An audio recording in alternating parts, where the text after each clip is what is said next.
are going to enter into the phase of the archaeological NAFTA with the founding fathers here.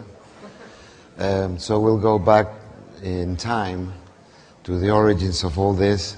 But actually, it's a very interesting panel, I think, because we will focus into the future. This is NAFTA and beyond, and I'm only too happy to greet three very important gentlemen that have actually made this thing come true over the past years. I refer to Mr. John Weeks. Welcome, Mr. Weeks.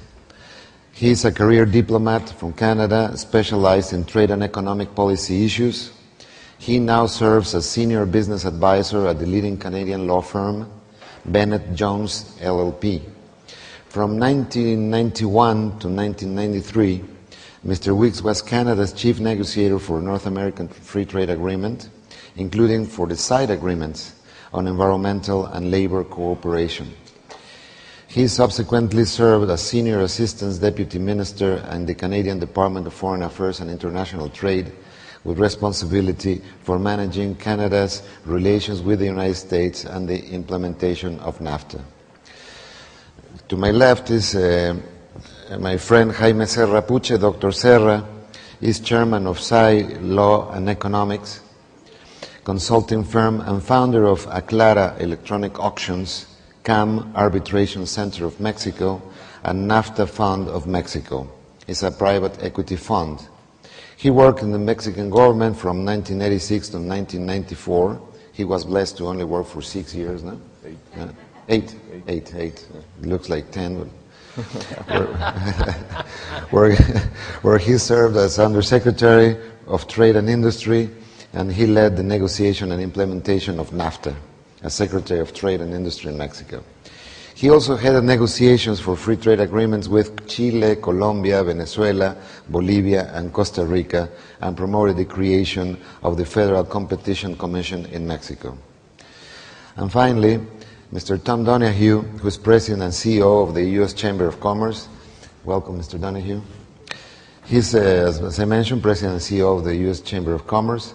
And since assuming his position in 1997, Mr. Donahue has built the Chamber of Commerce into a lobbying and political force with expanded influence across the globe. Mr. Donahue, on the international front, has moved the Chamber to become a leader in knocking down trade barriers, winning new free trade agreements, and fighting protectionism both at home and abroad. Under Mr. Donahue's leadership, the Chamber has also emerged as a major player in electoral politics, helping elect congressional pro-business candidates through financial support and voter activism, and turnout generated throughout the Chamber's grassroots organizations, voteforbusiness.com. So, with further ado, I'd like to sort of set the tone of this conversation by raising 4 or 5 questions that I have in my mind.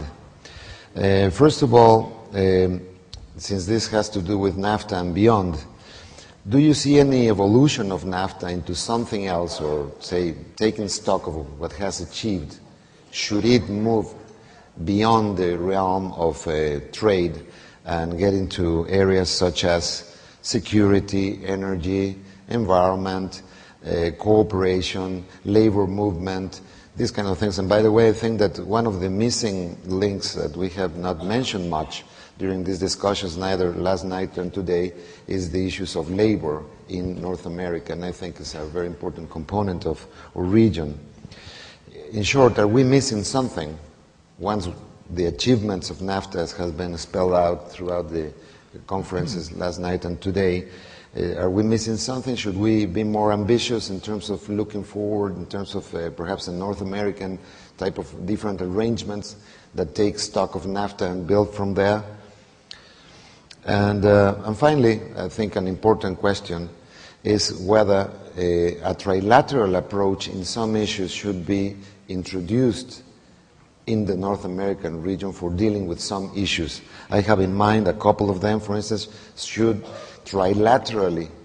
we be doing something at the WTO, for instance? That's one question.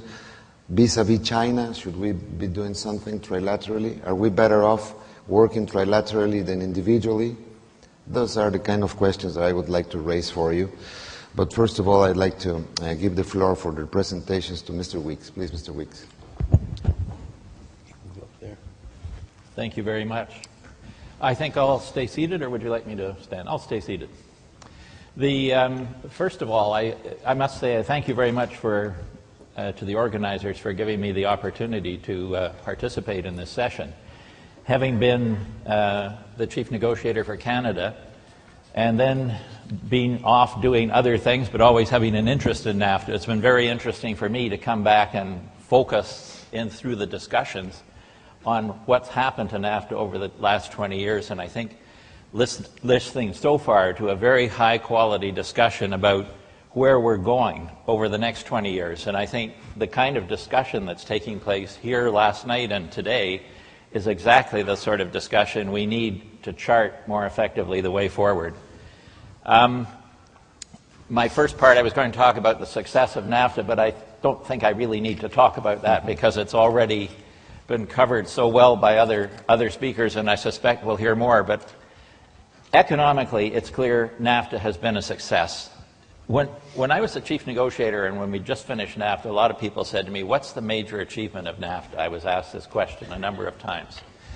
And you think, well, my gosh, there's so much in the agreement. What's the so my answer was, it's changed the psychology of the way people think about doing business in North America, and it's opened up a new way of thinking.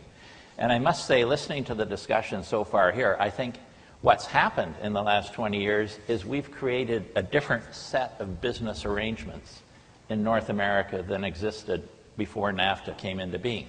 We talk about this now, of course, as supply chain economics and give it all kinds of fancy names, but I think, it started with a new thinking about what the possibilities NAFTA could offer, and now we see that the world has changed, and economically it's different. Politically, though, I must say we haven't seen the same evolution, because unfortunately, I think, certainly in the United States and Canada, maybe also a little bit in Mexico, NAFTA has tended to be seen in some quarters as a political problem rather than as an economic opportunity. And I think what's happened over these 20 years as a result of this is that the people who are opposed to NAFTA have been allowed to develop the narrative about what NAFTA has meant, what it's done. And it's put governments on the defensive. I was struck by Barry Lawrence in the last panel when he talked about the survey. If you went out on the street in Dallas and asked people, do you think that NAFTA is causing jobs to go to Mexico, your chance of getting a yes answer would be at least 80%. And that's, I think, partly because governments haven't really wanted to come out and say positive things about NAFTA. And so it's led to this situation where the economics of NAFTA benefits have outstripped the politics. I think another problem that this lack of political commitment, if I could call it that, to sort of reinvigorating NAFTA after it came into being is there were a number of provisions in the NAFTA that were there to allow the agreement to be dynamic and evolve over time. It included various committees to consider things in the rules of origin area, elsewhere, and so on. And I'd have to say that I think what has happened is basically that machinery has worked, but very slowly. It's been put on sort of minimal speed, idling kind of. And if it had been approached in a more dynamic, faster way, I think we might have been able to look at more evolution of how we would move NAFTA forward. But ironically, we're now at a point where perhaps we should have updated NAFTA, but people have been afraid at the political level to talk about doing that, certainly afraid of using the R word, renegotiate. And suddenly we're looking at these new developments in the global environment. We see our major competitors being outside North America, and a lot has been said about the Trans-Pacific Partnership negotiations. And I think indeed in this world of competitive trade liberalization, you're either moving forward or you're falling behind. And when we think about the dynamic of the Trans-Pacific Partnership, this is the first time in 20 years, now that Canada and Mexico are part of the TPP, it's the first time in 20 years that the three NAFTA partners are negotiating with each other on trade issues. Now, this negotiation, I mean, some people say it's, it's sort of trade agreements 3 and NAFTA's trade agreements 1. I'm not so sure the gap is really all that large. But these agreements are going to cover the same subject matter.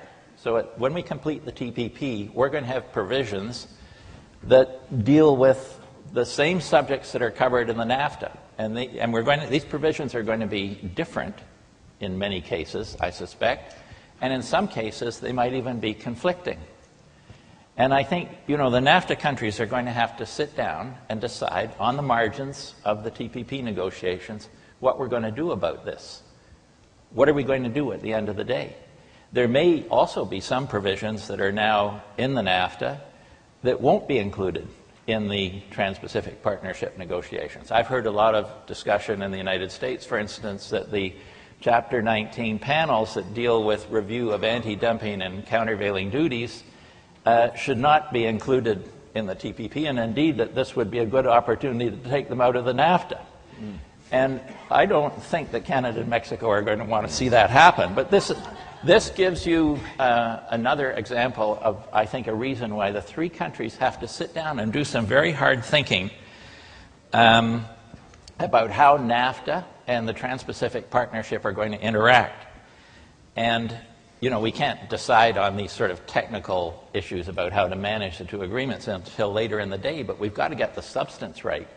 And I think we've had enough discussion so far to realize that it's going to be very important for us to go as three partners into this negotiation.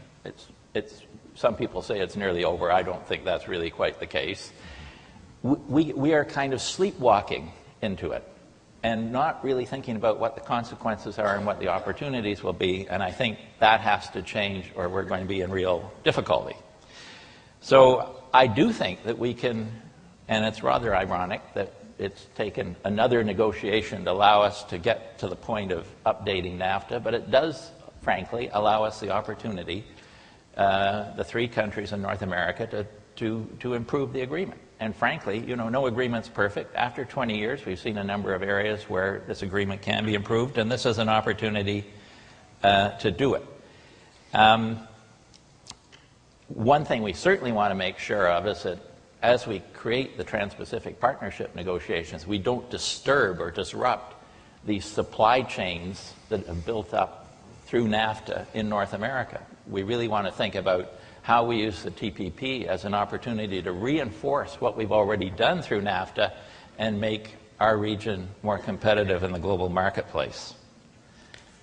We focus on TPP, but as I was getting ready for this meeting, I thought, what about NAFTA EU? Now, Mexico led the way by negotiating over 10 years ago a free trade agreement with the European Union. Canada is in what appears to be the final stages of the negotiation of a pretty comprehensive NAFTA-like agreement with the EU. There's a lot of speculation that the United States is going to initiate free trade negotiations with the European Union in the coming year. And I saw recently, a couple of weeks ago, the European Parliament passed a resolution focusing on these potential negotiations with the United States and suggested that one of the clauses that should be in that agreement should be one looking at the potential for harmonization of the various trade agreements the European Union has with North America, quote, to form a region-to-region EU-NAFTA agreement, unquote. Now, that opens up some of the same challenges and opportunities, I think, that thinking of a Trans-Pacific Partnership agreement does. And frankly, looking at the organization of supply chains in North America, once again, that might really be a very good thing. I know one of the problems that Canadian negotiators have faced, and I don't know how these are all being resolved, but is in the rules of origin area. And the reason there are problems in the rules of origin area is because production in North America is so integrated. So, you know, if you're looking at exporting an automobile from Canada to Europe, its content, Canadian content, is probably not going to be all that large. And we have the same problems in a number of agricultural products. If, on the other hand, we had, you know, an integrated agreement between North America and Europe, these problems would disappear. And you'd have this effect of reinforcing the existing supply chains in North America. So, in a sense, we've been offered this unexpected opportunity, kind of walked into it by accident, where we have an opportunity. You know, if we tried improving NAFTA through the front door, it would have been fraught with political difficulties in all three countries. But now we suddenly realize we're in a situation where we're going to have to do some North American thinking because of the nature of what we're getting into within the Trans-Pacific Partnership and with Europe, that we have this opportunity to update NAFTA, in effect, on the margins of and through these other negotiations. Now, I think it's very important that we do this in an organized fashion, and this is going to require some very careful work between the three North American countries in terms of thinking about the kind of future, looking ahead over the next 20 years, where do we want to be, and that will involve a lot of consultation with the private sector, input from the private sector, and I think, quite frankly, that the sort of discussion we've heard here so far today and last night gives some of the ingredients that really need to be part of that process. Thank you very much. Thank you, Mr. Wicks.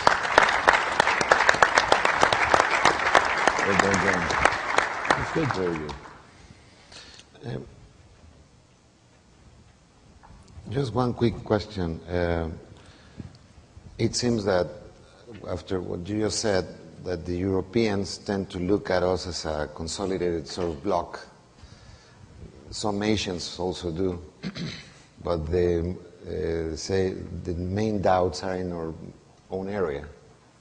I mean, you said that governments are not so forthcoming in terms of supporting NAFTA and telling people. I mean, we're at the 20th anniversary, and thanks to Jerónimo, we're saying something about it. But I don't think that any of our governments have any intention whatsoever to have the NAFTA day or whatever. So how are we going to conciliate, if you will, our vision of our own selves and the one that is outside? Yeah. Would you have a small comment for it? No, I think that's a very interesting comment. I don't really have anything to add to it. It's a bit ironic that we should be in that kind of situation where other people see us as a bloc and maybe have identified our strengths, but politically, not economically, not in the business area, but politically, we've been a little bit afraid to examine what we've done and think about what that now means for the future. I think that has to change very rapidly. There's a famous theater play in Mexico from 10 or so years ago in which the scene is the beach in Veracruz and the Spanish ships are approaching. You know, the Indians are there and say, hooray, hooray, we've been discovered. You know? So this is pretty much what is happening here, isn't it? Yeah. Mr. Donahue, would you like to say something? Well, I mean, in the 20 years since NAFTA was put in place, we've had a number of serious economic challenges in the NAFTA countries. And whenever you have economic challenges, protectionism, you know, comes out of nowhere and exists everywhere. And the reason is because what we do in our country is always better than, we always have to blame somebody. I can't tell you how many tens and maybe hundreds of millions of jobs that I heard have gone to Mexico because of NAFTA. I think it's the same 10 jobs that keep going, but I mean the basic issue. I mean it is a fairy tale, but political reality suggests get the best deal you can, work it, get all the benefits of it, but don't necessarily remind people of it because it brings out this protectionism mentality. That's right. I mean, you look in the United States in the elections we just had, everybody, no matter what their political issue, had to have something to say about China, because the body politic is worried about China. So what do you do politically? Go out and make your necessary comments. That doesn't mean we're not going to continue to export to China. It doesn't mean we don't want to sell to 1.4 billion people. It doesn't mean we don't want their investment. It just means from a political point of view, we have to go make our necessary comments. Right. It's unfortunate, but it's reality. All right. Thanks very much. So I'll give the floor now to Dr. Serra, please. Thank you. Well, thank you. Let me start by thanking the organizers and giving me the opportunity to see so many friends. I'm not going to say old because 20 years is nothing, but to see so many friends and have an opportunity to discuss all these issues with you. And when Jerónimo invited me to participate in this seminar, I thought for a couple of minutes, what should I say after 20 years, right? And then really I thought I had a moral obligation. And that my moral obligation was that since we were negotiating NAFTA on a parallel track, we were touring the U.S., building consensus around NAFTA with Bob Mosbacher, a wonderful Texan, and somebody that is in the program here, Roger Wallace, was helping us a lot, but I don't see Roger here today. Hopefully he'll arrive later. And my speech every time, I mean, Bob Mosbacher and Michael Wilson and Carla would say, well, you are the economist of the group, why don't you explain things? You know.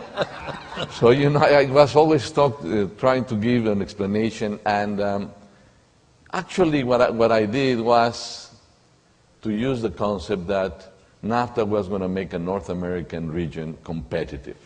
That's what I said 20 years ago in all my speeches. And I tried to put some substance into that argument of, you know, how NAFTA and trade barrier elimination and integration in terms of investment and so on, having institutions to deal with issues and controversies in the region was going to make the region more competitive. So I decided to prepare a little presentation, if they could put it, you know, I prepared a little PowerPoint to deliver and to say, well, really, was NAFTA an instrument to make North America more competitive? And nowadays, the way to measure competitiveness is vis-a-vis China. I mean, everybody knows that China is the most. So I prepared a presentation that starts with a question that is, can North America compete with China? And when I say North America, it's North America. It's not America. It's North America. It's a very peculiar combination of terms, you know, because Americans call themselves Americans, talking about the whole region. They don't even talk about themselves as North Americans, but it's only a region. But I'm talking about NAFTA. Can the NAFTA region be competitive vis-a-vis China? That's the question. You know, I mean, 20 years ago, China was not in the picture as it is today, but today it is in the picture. So let me go through this presentation. If you can go to the next. The first one is something that I believe Professor Pastor will speak at lunchtime about a bit more, but with ups and downs, I would say North America is integrated economically speaking. With ups and downs, with political issues, with institutional issues, but if you go to the next slide, I prepared two graphs there. The first one is an index that I prepared in terms of trade and investment flows in North America. And you can see that to the left that it has been growing consistently with 2 or 3 bumps or declines. One of them is China joining the WTO. The other one is Lehman Brothers crisis. But overall, there is quite a bit of growth in that index. Could go faster. It should have been faster and more steep. And I think Bob Pastor will explain that. But you know, you can say with that index that integration has been growing. The second one to the right is the coordination of economic cycles between the U.S. and Mexico. I did not introduce the Canadian there, but it's not that different actually. And you can tell that after NAFTA, integration in terms of economic cycles between Mexico and the U.S., particularly in manufacturing, have been really coordinated, which was not the case before NAFTA. Next, please. And also, if 20 years ago when I was giving a speech with Bob Mosbacher here in San Antonio, and I was going to say, 20 years from now, inflation in Mexico is going to be the same as the US, short-term interest rates are going to be the same, the Mexican peso is going to be very similar to the dollar vis-a-vis, to the Canadian dollar vis-a-vis the dollar, they would have said, this guy really went crazy. Well, if you look at in terms of macroeconomic integration in the region, our inflation rates are very similar. Our interest rates, short-term interest rates, are very similar. And clearly, the behavior of the Canadian dollar vis-a-vis the US dollar is very similar to the Mexican peso. So when you look at these numbers and you look at these trends, you do believe that the North American region has been integrated, economically speaking. It could have done better, I repeat, but it has some integration both in terms of growth, cycles, and macroeconomic variables has happened. So if that premise is correct, then the next question, please go to the next slide, is with the premise that countries don't compete. Companies are the ones that compete, right? So I took this study done by KPMG about companies being competitive or not. And they make a pro forma for every single sector that they thought of. And you will see there that number one in terms of profitability is China. Number two is India, and number three is Mexico. The US is usually number 12. The Canadians are in the number 9. And what is true is that if you go for an automotive or if you go for a chemicals firm or whatever in that pro forma, the Chinese are more competitive than any of our 3 countries. But Mexico is number 3. Now, when you look at that, you say, well, if number 3, number 9, and number 11 get together, they won't be able to compete with number 1 because, you know, but it's not true. If you show the next, please, you'll see there to the left an index that shows how to land a product in the US. And the red line, the thick line to the top is the US. It's 100%. It's an index with a basis of 100% there. So if you are an American company in the US, that's the average cost to land a product in your own country. The Chinese are the red line. So they are like around 80% of how much of the cost that the American firm pays. And then the blue line is Mexico. So it turns out that in order to land a product in the US market, Mexico is more competitive than China by far today. Because of transportation cost, because of labor advantages that are improving, and so on. And I'll explain them for a minute. So that's one fact. The first fact is the region has integrated.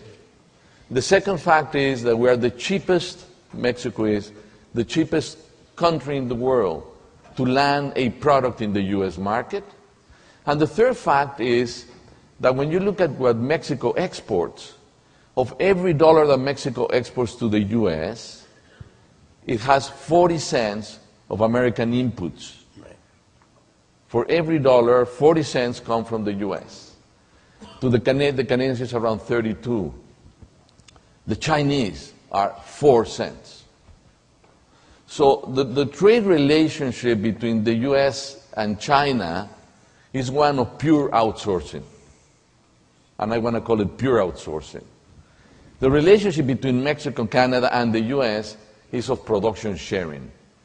And it's a very different concept. Because if we export a car for $100,000, for $20,000, $88,000 come from the US.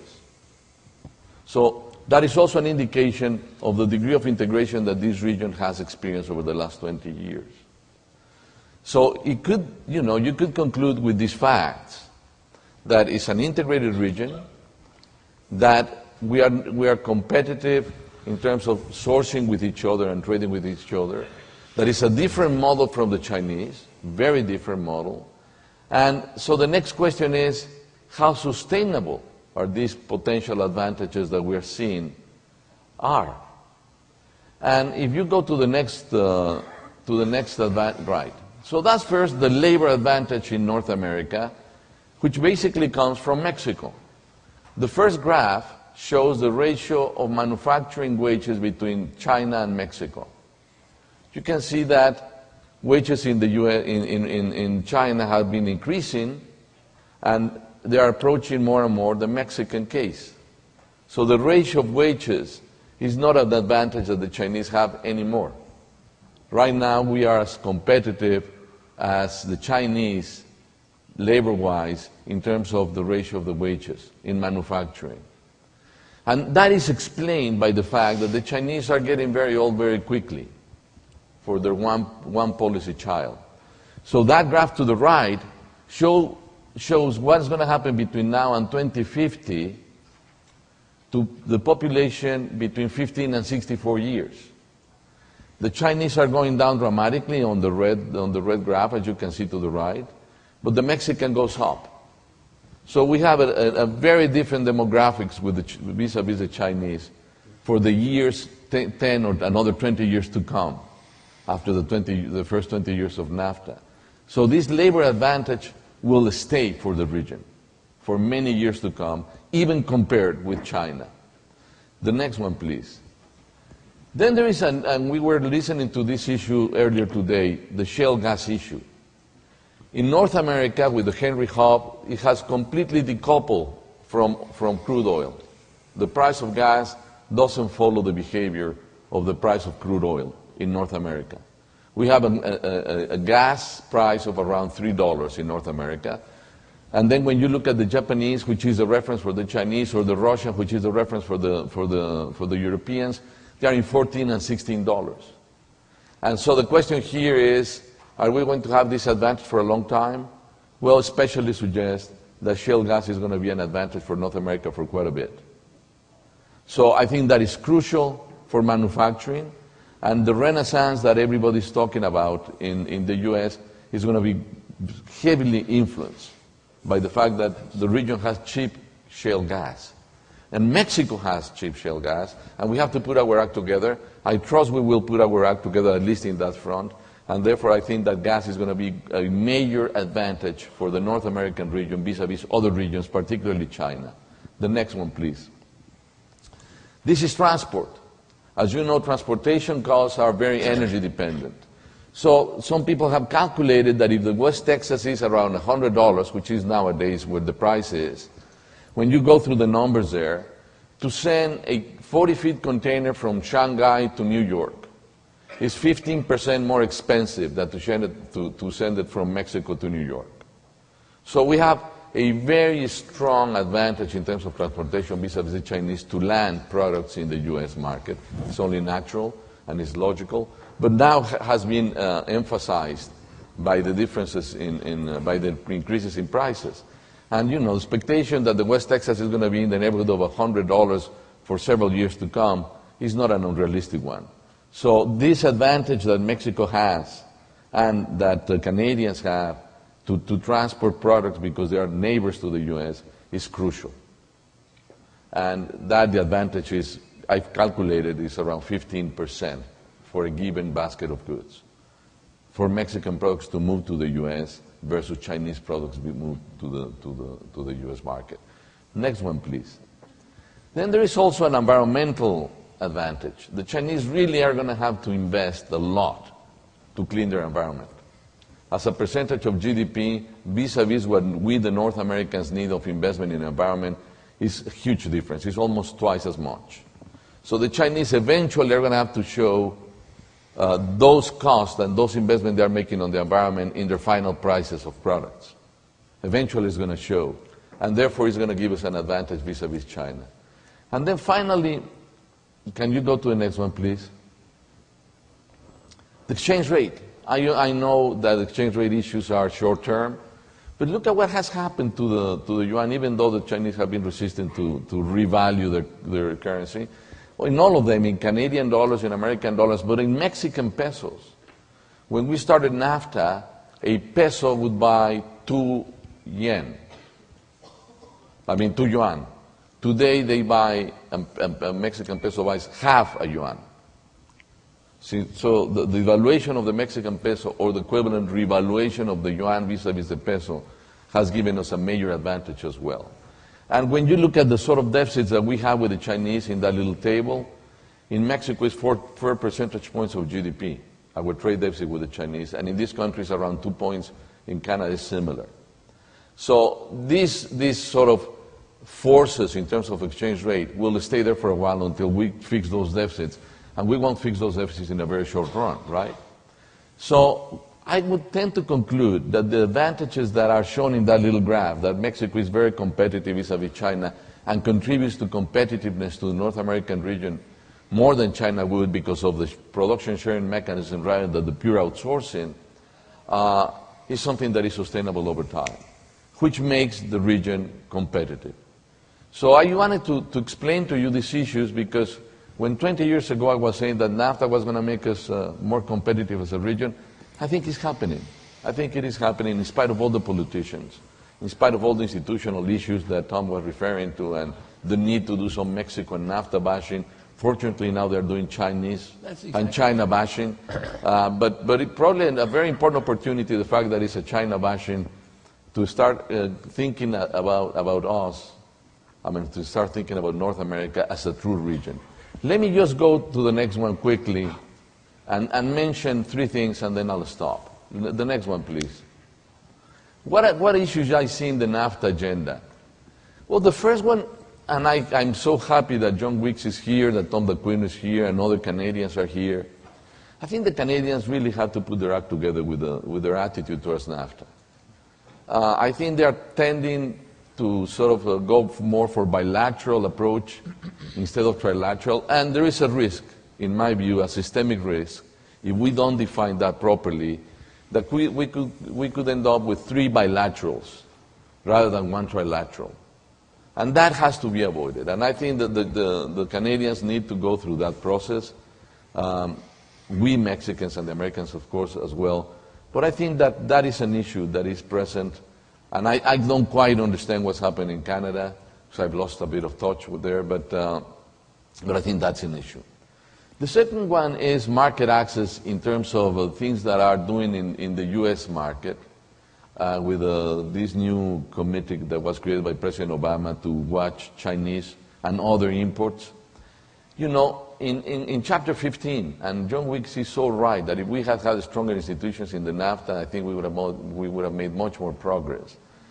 It's contemplated the possibility of eliminating the dumping rules and substituting them by a common competition policy. So I think this region should be thinking about that, like the Europeans have done. That is, having a common competition policy and avoiding all the dumping and countervailing issues that we have still in the region. I mean, if this bottle goes from here, San Antonio, to New York, it can never be, you know, accused of dumping. But if this bottle is in Monterrey and we send it to New York, we have a very large risk that we're going to be accused of dumping. And that is wrong. I know that politically speaking it's a very complicated issue. I raised the issue in the negotiation. We managed to create a commission, a little committee on Chapter 15 of NAFTA to explore the possibility of moving away from dumping into common competition policy, and I think we should bring that back. And then I have other issues here on energy that you will be discussing later, in agriculture, and then the labor mobility issue. First of all, I don't think we should be talking about migration. I think we should be talking about labor mobility. And when you look at what is the potential dependency ratio in the U.S. population, that is, how many people older than 65 divided by people between 15 and 64 are, in this country, 20 years from now, is going to be a very high ratio, much higher than now. If we were to think of a pyramid, of a demographic pyramid for NAFTA, that is corrected dramatically and makes us long-term competitive vis-a-vis the rest of the world. So I hope that with the elections behind us in the U.S., they are able to think about this issue rationally and more, depoliticize the issue, think much more on the economics of the labor mobility issue, which is really a huge advantage the North American region could have. Let me just finish by saying that 20 years ago, I was in meetings like this, saying that NAFTA was going to create more competitiveness for the North American region vis-a-vis other regions and countries in the world. And I have to be humble about this, but I think that it is true. It's happening. To me, and these issues that John has raised about TPP and the European Union are excellent issues. The natural thing would be to de facto negotiate as a region, even if legally speaking we negotiate as 3 countries. But the natural and the logical thing would be to put together our act as a region and negotiate as such, both with the European Union and in the TPP. I don't know if that's going to happen. I don't know if the governments are prepared for that. But that should be the natural thing. But that takes me to my conclusion, which is that NAFTA could have been even better than this if we had coordinated better, if we had assimilated that we belong to the same region, Canada, the US, and Mexico, and if we acted as a region and not as 3 countries with a free trade agreement. But to enter into the idea that in his lovely book that Bob Pastor has said of the North American idea, I think that has to sink in this region. And this event, and Texas, and all of you guys that are very important leaders, are the true makers of this success, can make a difference. The only condition I see for that to happen is that we need leaders in the region that are thinking about the next generations and not about the next elections. Let's cross our fingers to see that that happens. Thank you.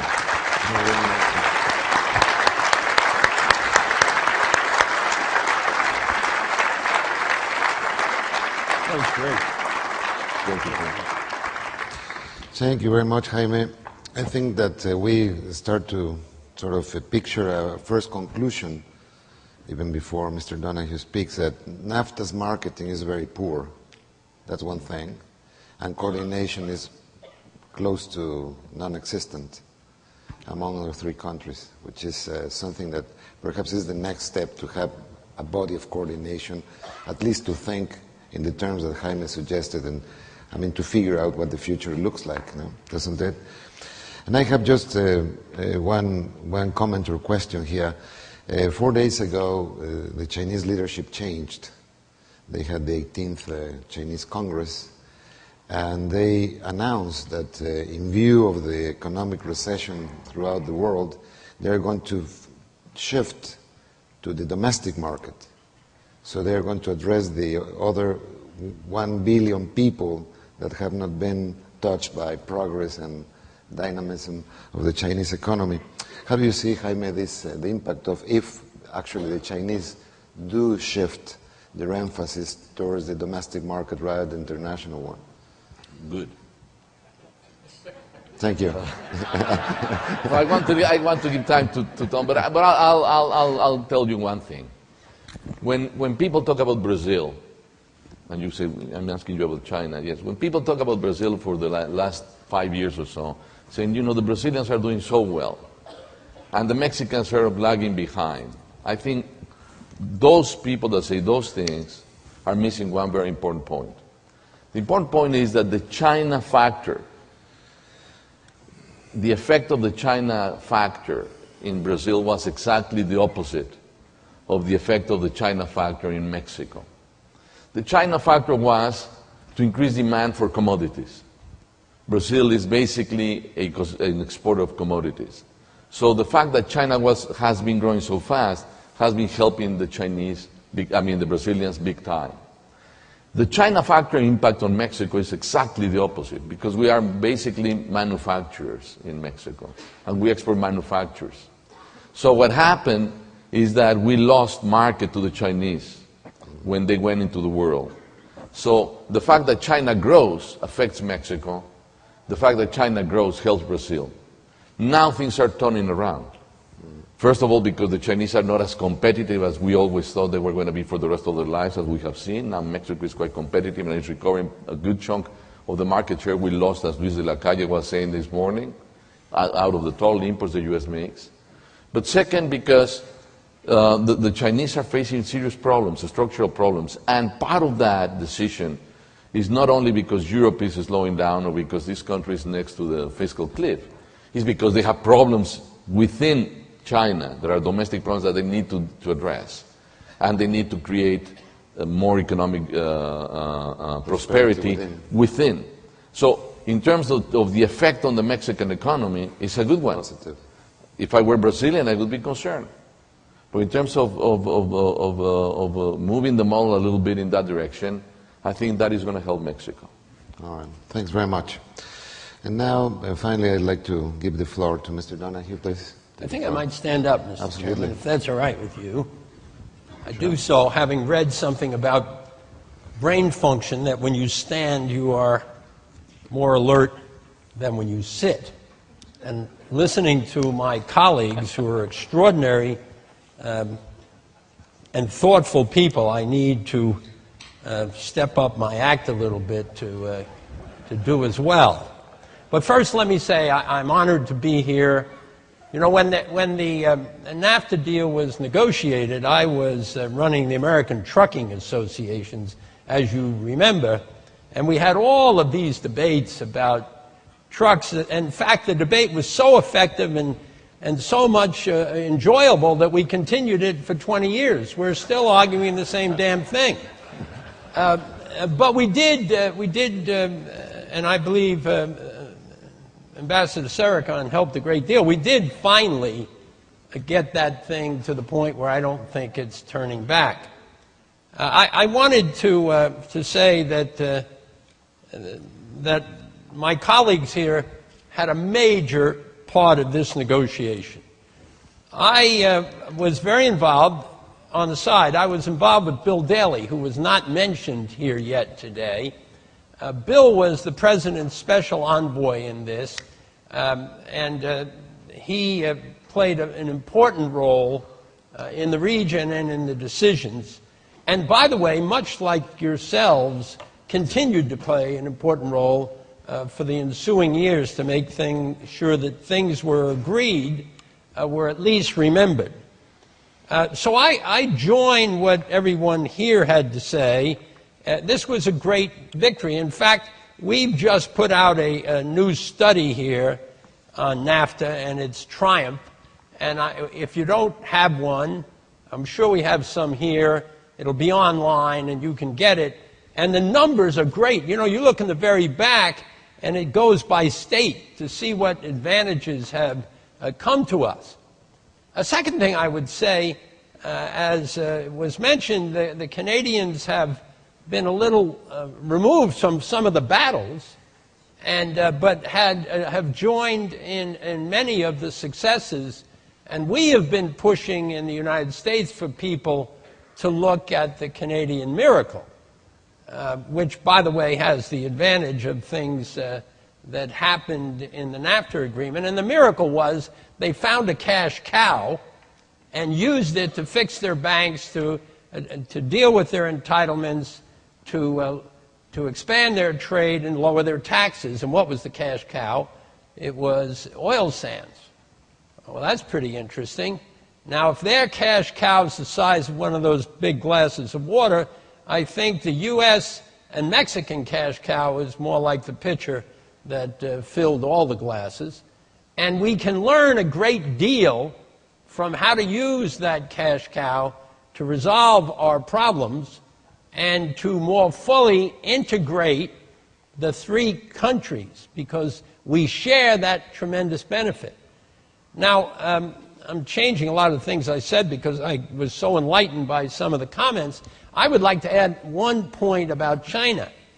You know, when you look at all those numbers on China, they're now entering their 12th five-year plan. And that plan is all about dealing with the other billion people you spoke about, and it's all about creating what will be health care and pension and entitlements. And I have spoken to many of the Chinese leaders and said, learn something about what happened in the United States and Canada and see if you can look for ways to learn also in a more positive way what's happening in Mexico. So we all could go to the tremendous advantages that we have taken from this arrangement. We can clearly move to a set of discussions and arguments of what we ought to do going forward. And part of that, of course, would be what are we going to do in the TPP. And I think it is a facility, or as has been said, a backdoor way to get into an expanded and a more helpful and a more integrated NAFTA arrangement, in part because we will be negotiating not only among ourselves, but with each other to try and make sure if one of this Pacific agreement takes shape. People often forget that we are all, U.S., Mexico, Canada, we are Pacific nations. We are on both major oceans, but we are Pacific nations as well. So I think this will be a helpful and I think a vigorous discussion, which then I hope leads us to some fundamental realities. Now let me just go off on a tangent for 1 minute. Everybody was talking here today about manufacturing. And in the United States, we get this question about manufacturing. Why don't we make anything anymore? Remember the millions and hundreds of millions of jobs we've exported to China, or to Japan, or to Mexico, we haven't exported any of those jobs. The big thing that has happened in a very positive way to manufacturing in the United States is we have become so productive. We are the most sophisticated, still, I think people would agree, manufacturer, although there are people make things we don't. And China, while they're often, depending the month, larger than we, are doing a different type of manufacturing. Here is a fact about manufacturing, and this is very true about all three nations. The real issue with manufacturing, I'll use the United States, is we have taken a minimum of 40% of the jobs out of the manufacturing process, and they're never, ever coming back. Those are jobs in supply chain. Those were jobs that were affected by information technology and robotics. Those were jobs that were affected by process engineering. The things that each of the three countries, and more particularly the companies within the countries, which many times are the same company, are trying to do so well.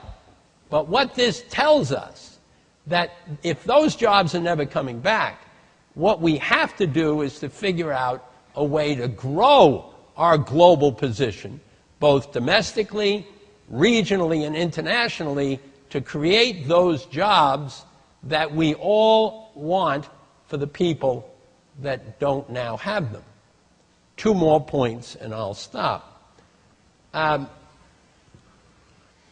We today, and I believe it's true, we today could hire 3 million people in one form or another work in the manufacturing process if we could find them with the skills we need. And we have to face a fundamental reality that to grow, to become more sophisticated, more competitive, that there are 2 things we absolutely have to do between us. We need, particularly between the United States and Mexico, an immigration bill. A good immigration bill will also affect our relationships with Canada as it deals with transportation and logistics and the movement of people. But our position in the United States on immigration, technically speaking, has been stupid. And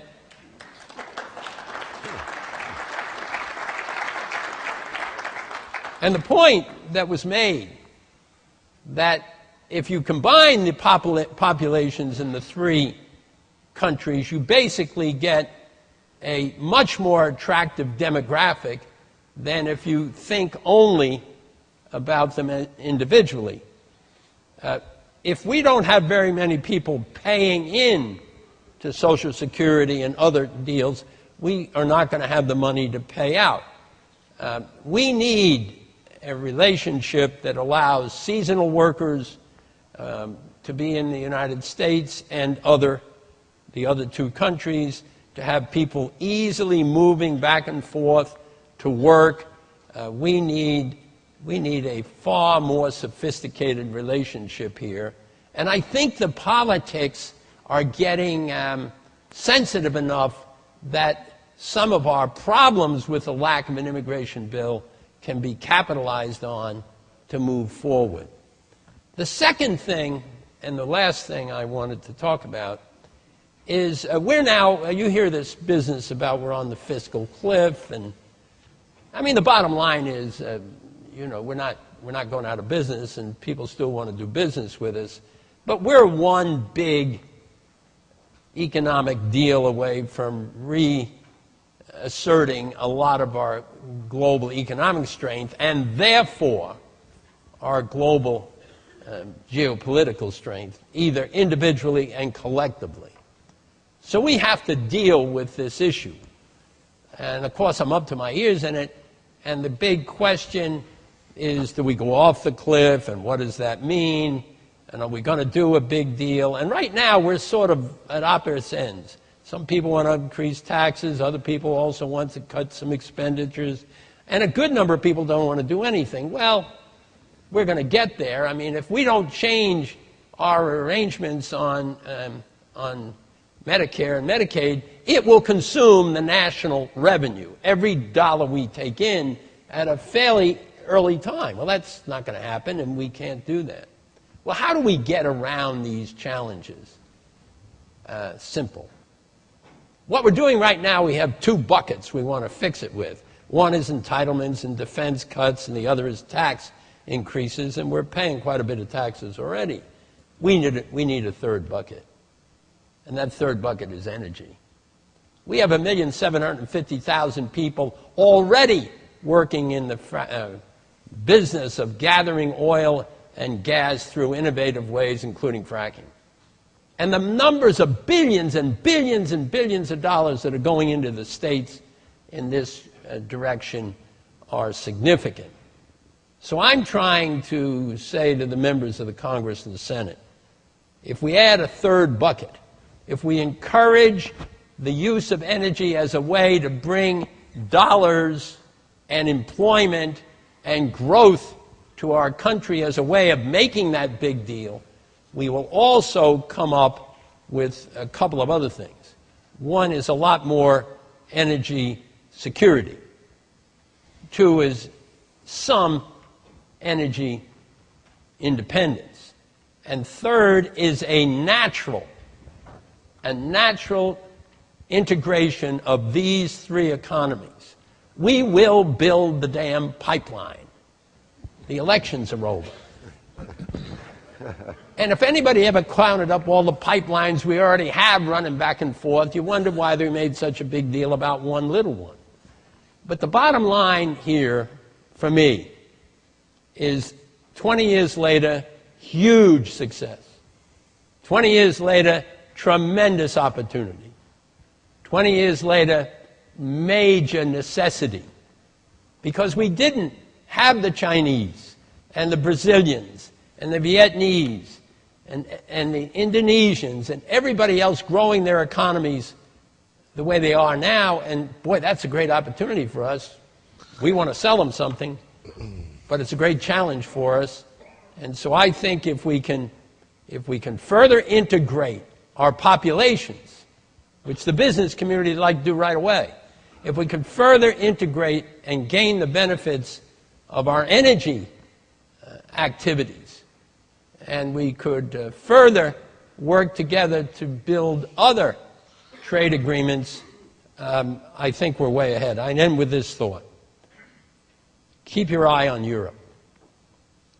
Europe, you've seen in the last days they're sort of sliding back into a recession. And most of the economists will tell you it's not going to be short run. Well, they're our largest export partner. Individual countries, of course, Canada, Mexico, but globally, huge. They are China's largest export partner.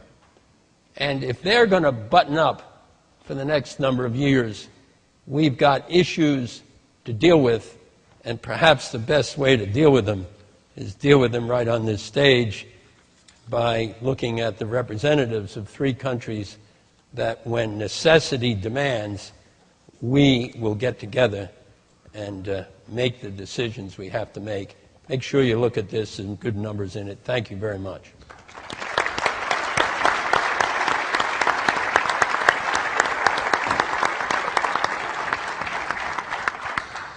Thank you very much, Mr. Donahue. I think we have a first candidate to do coordination at the North American level. I don't know if you would accept. We will need more, of course. I would like to wrap up with a couple of comments and questions and seek the conclusions, if you will, from you. First of all, I'd like to commend Jerónimo for this effort. And I think that the substance that we are listening to in these sessions is so good, really. I mean, so wholesome, that perhaps an idea is to have like working groups that is not only a seminar that we are very satisfied and we go this afternoon to respective countries and that's it. Perhaps Nat Bank could sort of summarize some of these things and perhaps create some working groups on some of the issues that are really, really relevant to our 3 countries. Secondly, I think I'd like to pose a final question, if I may, to you, to the 3 of you, about this coordination. I mean, behind all we're talking about, there's a misconnection, really. I mean, companies are very well and increasingly integrated, but there's something like let me say, like a country whisperer, can I say that? Somebody that speaks to the ears of these 3 countries and finds a common destiny, if you will, a vision for the region as such. How could you start crafting that? I mean, you were architects of this that we're celebrating today, but say 20 years down the line, how should we have like the compass, if you will, the North American compass by which we can create I know bureaucracy is not very, very fashionable these days, but create a sort of a mechanism among the 3 nations by which there could be some vision into the future, coordination, and perhaps even some planning. What would be your comments on this? John? Well, I think you've asked the right question, and I think we're part of this conference is right. Grappling towards that answer. But I still think it's difficult in the political dynamic to approach that maybe directly. But what we're going to have to do is at least do it indirectly by building a lot more cooperation in terms of the TPP negotiation, for instance. I think that can be constructive, and I think when people get into that, we're going to start to see that this is something that has a lot more value. I also think that there needs to be a lot of advocacy work done. I take what Jaime said about Canada. There needs to be advocacy work done in the 3 countries, and maybe we need to change the storyline that we're telling and get that out there. I must say, I thought the story analysis that Jaime Serra developed for us today about can North America compete with China, that's very interesting and very compelling, and I've heard pieces of that before, but I've not heard it all put together in that fashion. And I think, if that kind of argument is given more currency, I think it may start to persuade people politically that this is a more attractive proposition. Let me add 3 things.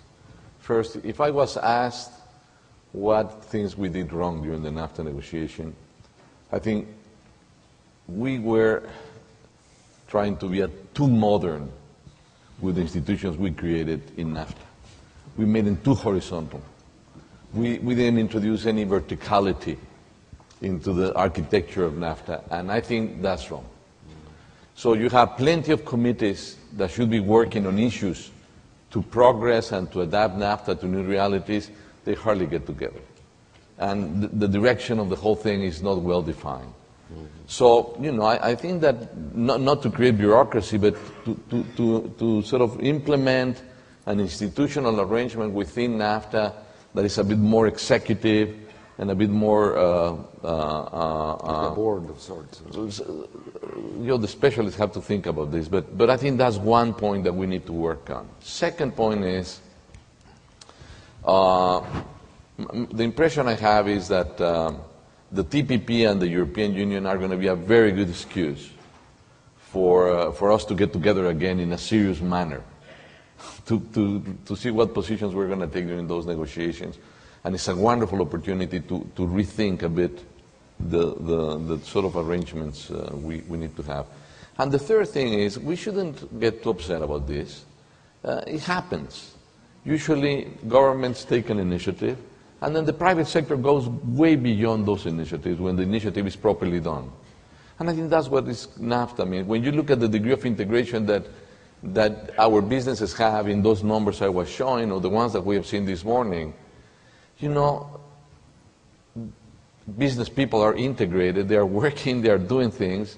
It could be better if we were a bit more organized and more institutional about it, but that is happening. So when you hear candidates now, the President Obama in his previous campaign saying, I will renegotiate NAFTA, and he never talks about it again. And by the way, these elections were great, because nobody did any NAFTA bashing anymore. That's right. Which is, some progress. But, there is a huge disconnect between what the government says and the way they react to the actual economic reality that is taking place in the region. So that's happening. If we could organize it in a better way, the welfare gains of this arrangement would have been bigger, could be bigger over time. But that's the world. It works a little bit like that, and I think there are some politics there that are rather unfortunate. However, to really make, in my view, a substantial contribution again to the region 20 years later, I think we need leaders that look for the next 20 years. That's how, it wasn't me, it was the presidents, but that's how NAFTA was looked at when we would negotiate it. Say, well, we're talking about 20 years. And actually, we had even some transition processes that lasted 15 years. So we were thinking long term. We need leaders that think long term again on this one. Definitely. I do agree. Final comments, Mr. Donahue? Well, I think it's useful to look at this relationship from two perspectives. One is de facto, what's actually happening, and the other is de jure, and that is what have we put into rule or agreement or to law and how that's working. On de facto, you said it. We've got companies, markets, working with each other, integrated across the borders, just to look, between the three of us, what do we run? $3.5 billion worth of trade a day? That's sort of a significant advance over 20 years. Yeah. And that's the de facto part. And as you everybody said, after it's negotiated, it's up to the companies to make the investments, to push for expansion of trade, to improve the supply chain management to do that. From the Chamber's perspective, and I hope from perspective of the business community in the United States, and with some encouragement, the government, I think the two things that we want to work on de facto is, one, we need an immigration. Labor mobility. Labor mobility. I made that note here. Name. It certainly is. It's labor mobility, and it is also supply chain mobility. And we absolutely have to do this. And the second thing is we have to seize this unbelievable opportunity in front of us as the world becomes more complicated to take advantage of the massive and the still many undiscovered resources we have in the energy side and become I won't use the word power, to become the influence that can come with that amount of energy that we use for ourselves, for our security, and for our commercial purposes around the world. If we did those two things, I think you would see a continued extension of what you negotiated. And by the way, along the way, doing TPP and so on, we can perhaps come to some other structural and very helpful agreements. My deal is do it, and then we'll worry about how to structure it. We're at a point, our relationship is such that we can accelerate what we're doing now, which will move us towards an extension, the extension that we would like to have. Thank you very much. You have a great challenge, Mr. Donahue, living in Washington, because people tend to be absent-minded there. They think on other things, mostly on crisis management, that kind of thing, the issue at hand, and not this long-term issue. So I don't know, perhaps you can guide us in the future on how to draw the necessary attention in Washington to these issues. What I see, and I will finalize perhaps with this, is that I see that we have clear convergence, not necessarily integration. So perhaps that's the thing to do. I mean, there's clear convergence amongst the industry, the supply chains and so on and so forth, but not integration in terms of a view of the future that we even discuss, let alone that we share. So I think that's a big, big challenge, and that is coupled perhaps with what Mr. Weeks was saying at the very beginning on the bad marketing and the anti-NAFTA sentiments that exist in the three countries. Do you want to say something? I was just going to Yes, say, sir. You're exactly right, but I've noticed over the years a even more important convergence between our governments on important issues. You know, we still carry on about certain things, but when the chips are down, you find people that trade together, invest together, and solve problems together, coming together on global issues, and I'm hopeful to see a lot more of that as well. Well, thank you very much, and I would like you to ask you for a round of applause to our presenters, please.